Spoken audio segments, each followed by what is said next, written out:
السلام علیکم ورحمۃ اللہ وبرکاتہ۔ الحمد للہ رب العالمین والصلاة والسلام علی اشرف الانبیاء والمرسلین وعلی آلہ واصحابہ اجمعین، اما بعد فاعوذ باللہ السمیع العلیم من الشیطان الرجیم من حمزہ ونفخہ ونفسہ۔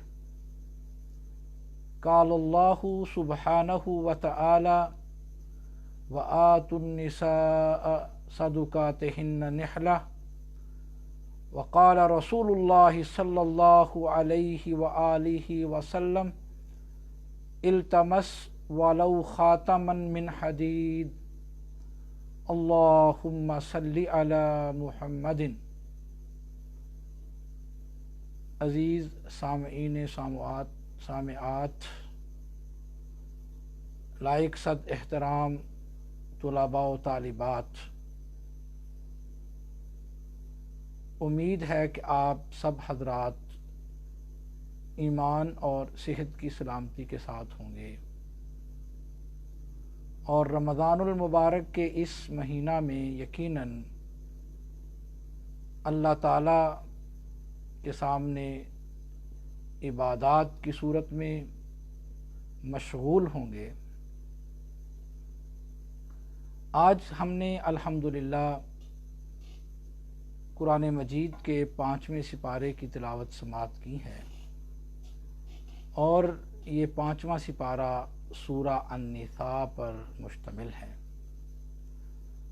سورہ النساء میں اللہ سبحانہ و تعالی نے ایسے موضوعات بیان فرمائے ہیں جن کا تعلق خصوصاً معاشرہ، سماج، سوسائٹی، کمیونٹی اور اس کی اصلاح کے ساتھ ہے، اور وہ عناصر بیان فرمائے ہیں جن کی وجہ سے کوئی معاشرہ صحیح معنوں میں ترقی کرتا ہے۔ خصوصی طور پر اس سورہ مبارکہ میں اللہ ذوالجلال والاکرام نے معاشرے کا جو اہم کمپوننٹ نکاح ہے اس کو بیان فرمایا، اور اس میں خصوصی طور پر نکاح کرنے کا حکم دیا ہے، کیونکہ نکاح کے ذریعے ہی معاشرے کی تطہیر ہو سکتی ہے، ایک معاشرہ گناہوں سے پاک ہو سکتا ہے۔ اور نکاح کا ایک اہم جو بنیادی عنصر ہے وہ بیان کیا ہے، وہ خواتین کے مسائل میں سے حق مہر کا مسئلہ ہے، کہ جس کے بارے میں اللہ سبحانہ و تعالی نے فرمایا ہے کہ تم خواتین کو ان کے حق مہر ادا کرو۔ اور یہ نبی کریم صلی اللہ علیہ وآلہ وسلم کی تعلیم بھی ہے۔ آپ نے جب اپنی پیاری بیٹی حضرت فاطمہ رضی اللہ تعالی عنہا کا نکاح سیدنا حضرت علی رضی اللہ تعالیٰ عنہ سے کیا، تو آپ نے حضرت علی رضی اللہ تعالیٰ عنہ کو فرمایا تھا التمس ولو خاتما من حدید، کہ تم التمس تلاش کرو اگرچہ وہ لوہے کی انگوٹھی کیوں نہ ہو۔ تو نبی کریم صلی اللہ علیہ وآلہ وسلم نے اس سلسلہ میں یہ ارشادات فرمائے ہیں کہ معاشرے میں، سوسائٹی میں نکاح کو آسان کرو، اس کو مختلف رسوم و رواج کے ساتھ، مختلف قیود اور پابندیوں کے ساتھ اس کو معاشرے میں مشکل نہ بناؤ۔ نبی کریم صلی اللہ علیہ وآلہ وسلم نے اس کے لیے حق مہر کے مسئلے میں نہ اس کی زیادہ سے زیادہ مقدار مقرر کی ہے اور نہ کم سے کم مقدار مقرر کی ہے، اس کو انسان کی استعداد اور طاقت پر چھوڑا ہے۔ بلکہ ایسا شخص جس کے پاس کچھ نہیں تھا سوائے اس کے کہ اس کو قرآن مجید یاد تھا اور اس کی چند آیات یاد تھیں، آپ نے اس کے بدلے میں بھی اس کا نکاح ایک خاتون کے ساتھ کر دیا۔ تو اصل بات یہ ہے کہ اس کو آسان بنانا ہے، اور خواتین کا یہ جو حق ہے اس کو ادا کرنا ہے، اور پھر کسی وجہ سے اگر جدائی ہو جائے تو مرد جو ہے وہ اس کی واپسی کا مطالبہ بھی نہیں کر سکتا۔ یہ خواتین کے بنیادی حقوق میں سے ہے۔ آج اگر ہم دیکھیں تو لا علمی اور جہالت کی وجہ سے خواتین کا یہ جو حق ہے اس کو غصب کرنے کی مثالیں بھی ہمارے ہاں ملتی ہیں۔ دوسری اہم بات اس سپارہ میں جو بیان کی گئی ہے کہ جتنی بھی غلاظتیں ہیں، جتنی بھی آپ سمجھیں کہ نافرمانیاں ہیں، ان میں سے سب سے بڑی نافرمانی جو ہے وہ اللہ سبحانہ و تعالیٰ نے شرک کو بیان فرمایا ہے، شرک کی مذمت کی ہے، اور اس کو معاشرہ کے لیے ایک بڑا جرم قرار دیا ہے۔ جس طرح کہ اللہ سبحانہ و تعالیٰ نے قرآن مجید میں فرمایا ان اللہ لا یغفر ان یشرک بہ ویغفر ما دون ذلک، کہ یہ شرک جو ہے اس کو اللہ سبحانہ و تعالیٰ کسی بھی صورت میں معاف نہیں کرے گا، اس کے علاوہ جس کو چاہے معاف کر دے۔ ومن یشرک باللہ فقد ضل ضلالا بعیدا، جس کسی انسان نے شرک کو اختیار کیا یقیناً وہ بڑی گمراہی کے اندر چلا گیا۔ تو شرک کو بڑی گمراہی قرار دیا ہے، اور اس کے ساتھ ساتھ اللہ تعالیٰ نے توحید کا درس دیا ہے، توحید کا سبق دیا ہے۔ جس طرح کہ عدل کے مقابلے میں ظلم ہوتا ہے، اسی طرح توحید کے مقابلے میں توحید کا الٹ جو ہے وہ شرک ہے، اسی طرح سنت کا الٹ بدعت ہے۔ تو اللہ سبحانہ و تعالیٰ نے اسی سپارہ کے اندر شرک کی بھی مذمت بیان کی ہے، ظلم اور زیادتی کی بھی مذمت بیان کی ہے، اور اسی طرح اللہ تعالیٰ نے بدعت کی بھی مذمت بیان کی ہے۔ دیکھیے اللہ سبحانہ و تعالیٰ نے قرآن مجید کے اندر کئی ایک مقامات پر یہ بیان کیا ہے، اور میں اس کو ابھی آپ کے سامنے رکھتا ہوں۔ جس طرح کہ اللہ تعالیٰ فرماتے ہیں، اور ایک معاشرتی حقوق کا چارٹر اللہ تعالیٰ نے یہاں فراہم کر دیا ہے۔ وَاعْبُدُوا اللَّهَ وَلَا تُشْرِكُوا بِهِ شَيْئًا وَبِالْوَالِدَيْنِ إِحْسَانًا وَبِذِي الْقُرْبَى وَالْيَتَامَى وَالْمَسَاكِينِ وَالْجَارِ ذِي الْقُرْبَى وَالْجَارِ الْجُنُبِ وَصَاحِبِ بِالْجَنبِ وَابْنِ السَّبِيلِ وَمَا مَلَكَتْ أَيْمَانُكُمْ إِنَّ اللَّهَ لَا يُحِبُّ مَنْ كَانَ مُخْتَالًا فَخُورًا۔ تو اللہ تعالیٰ نے یہ سماجی حقوق کا، معاشرتی حقوق کا یہاں ایک چارٹر دے دیا ہے، اور سب سے پہلی بات وہی توحید کے بارے میں بیان فرمائی کہ تم اللہ کی عبادت کرو اور اس کے ساتھ کسی بھی چیز کو شریک مت ٹھہراؤ۔ اور دوسری بڑی چیز، اکثر مقامات پر اللہ تعالیٰ نے جہاں اللہ نے اپنی عبادت کا ذکر کیا ہے، بالکل اس کے ساتھ ساتھ اللہ سبحانہ و تعالیٰ نے والدین کے ساتھ احسان کرنے کا حکم دیا۔ وَقَضَىٰ رَبُّكَ أَلَّا تَعْبُدُوا إِلَّا إِيَّاهُ وَبِالْوَالِدَيْنِ إِحْسَانًا، یہ سورہ بنی اسرائیل میں فرما دیا۔ تو متعدد مقامات ہیں قرآن مجید کے، فرمایا کہ تم والدین کے ساتھ احسان کرو اور رشتہ داروں کے ساتھ حسن سلوک سے پیش آؤ، یتیموں کا خیال رکھو، مساکین کا خیال رکھو، اور اگر تمہارا ہمسایہ قریبی رشتہ دار ہے اس کا خیال رکھو، یا تمہارا ہمسایہ اجنبی ہے اس کا خیال رکھو۔ یہاں تک کہ رسول اللہ صلی اللہ علیہ وآلہ وسلم نے غیر مسلم ہمسایوں کا خیال رکھنا، ان کے حقوق کو ادا کرنے کی بھی تلقین فرمائی ہے۔ وابن السبیل، اور مسافروں کا خیال رکھو، ان کے بھی حقوق ہیں۔ وما ملکت ایمانکم، اور جو تمہارے ملازم ہیں، جو تمہارے خادم ہیں، ان کے بھی حقوق ہیں، ان کا بھی خیال رکھو، اور تم تکبر میں نہ آؤ، فخر نہ کرو، اور بیجا جو ہے وہ غرور کے اندر نہ آیا کرو، شیخی نہ مارا کرو۔ یہ اللہ سبحانہ و تعالیٰ نے یہ سماجیات کا، جو ہمارے سوشل ایتھکس ہیں، ان کا ایک چارٹر فراہم کیا ہے۔ اگر ہم اس پر غور کریں، اگر پورا معاشرہ ان اعمال میں جڑ جائے اور ان کو اختیار کرنے والا ہو، تو پھر دیکھیں کس طرح اللہ تعالیٰ کی رحمت اس معاشرے پر نازل ہوتی ہے۔ پیدا ہو جائیں گی تو یقیناً اس سے شرک کا خاتمہ ہوگا، ظلم اور زیادتی کا خاتمہ ہوگا، بدعات کا خاتمہ ہوگا، اور جو انسان آج ایک دوسرے کے ساتھ دست و گریبان ہے اور جو لڑائی جھگڑوں کے اندر ملوث ہے اس کا خاتمہ ہوگا۔ دیکھیے اسی سپارہ کے اندر اللہ ذوالجلال والاکرام کی ذات نے عدل کے بارے میں بیان فرمایا ہے، بہت اہم آیت ہے۔ فرمایا ان اللہ یامرکم ان تؤدوا الامانات الی اہلھا واذا حکمتم بین الناس ان تحکموا بالعدل، کہ اللہ سبحانہ و تعالیٰ تمہیں یہ حکم کرتے ہیں ان تؤدوا الامانات الی اہلھا، کہ جو امانتیں ہیں ان کے جو صحیح حقدار ہیں ان کی طرف لوٹا دیا کرو۔ اس پر دیکھیں ہمارا پورا سیاسی نظام اس پر قائم ہے۔ آپ ایک سوسائٹی میں سے ایک نمائندہ بناتے ہو جو آپ کے لیے آئین سازی کرتا ہے، آپ کے لیے قانون سازی کرتا ہے، اس کے بارے میں بھی یہاں اشارہ موجود ہے کہ آپ اپنا ووٹ اس کو دیں جو صحیح معنوں میں اس کا حقدار ہے، اور وہ آپ کی اس امانت کو اٹھانے کا حقدار ہے، آپ اس کو ووٹ کاسٹ کریں، اور ایسی جمہوریت کا حصہ بنے جو عدل اور انصاف پر قائم ہو۔ وہ جمہوریت جو ظلم اور زیادتی پر قائم ہو اس کا حصہ نہ بنے۔ اسی طرح آپ کے پاس کوئی اعلیٰ عہدہ ہے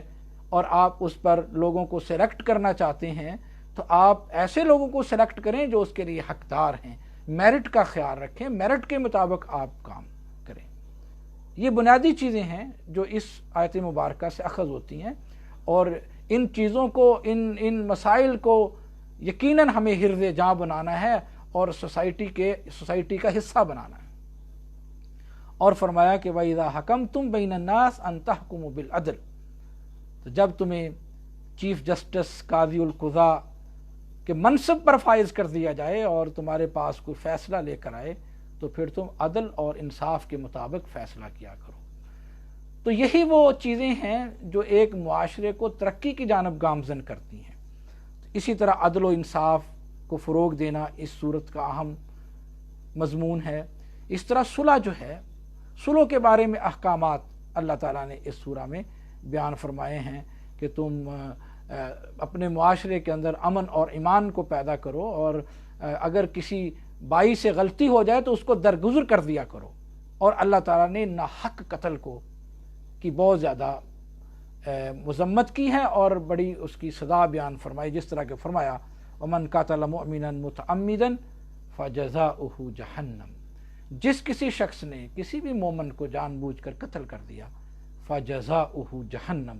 تو اس کا بدلہ، اس کا ٹھکانہ جہنم ہے۔ آپ دیکھیں قرآن مجید کی متعدد آیات ہیں جس کے اندر اللہ تعالیٰ نے جہنم کی ہولناکیوں کو بیان کر دیا ہے۔ تو معاشرے کے اندر یہ قتل و غارت، اس کا خاتمہ یہ مقصود ہے اللہ سبحانہ و تعالیٰ کی ذات کا۔ اور اسی طرح اس سورہ مبارکہ میں اللہ ذوالجلال والاکرام نے جو فیملی کا ماحول ہے، گھر کا ماحول ہے،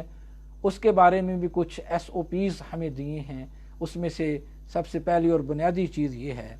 کہ اللہ تعالیٰ نے مرد کو گھریلو معاملات میں حاکم ٹھہرایا ہے، اور فرمایا الرجال قوامون علی النساء، کہ جو مختلف قسم کی ذمہ داریاں ہیں وہ اللہ تعالیٰ نے مرد کو سونپی ہیں کہ وہ ان کو ادا کرے۔ گھر کے اندر جو ہیں اس بنیادی جو اخراجات ہیں ان کا بندوبست کرے، اسی طرح اگر بازار سے کوئی سودا سلف لانا ہے اس کا اہتمام کرے، خریداری کا اہتمام کرے، اپنے اہل و عیال کا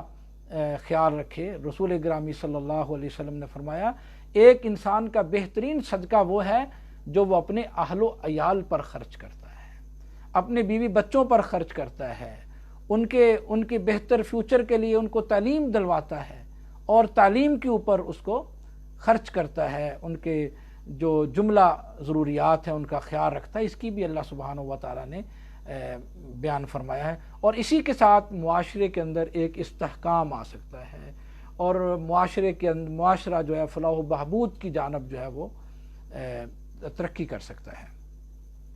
اسی طرح اللہ ذوالجلال والاکرام کی ذات نے اسی سورہ مبارکہ میں جو ہمارے ہاں معاشی استحصال پایا جاتا ہے اس کے بارے میں بھی بیان فرمایا، اور معاشی استحصال کی ممانعت کی ہے۔ فرمایا یا ایھا الذین آمنوا لا تأکلوا اموالکم بینکم بالباطل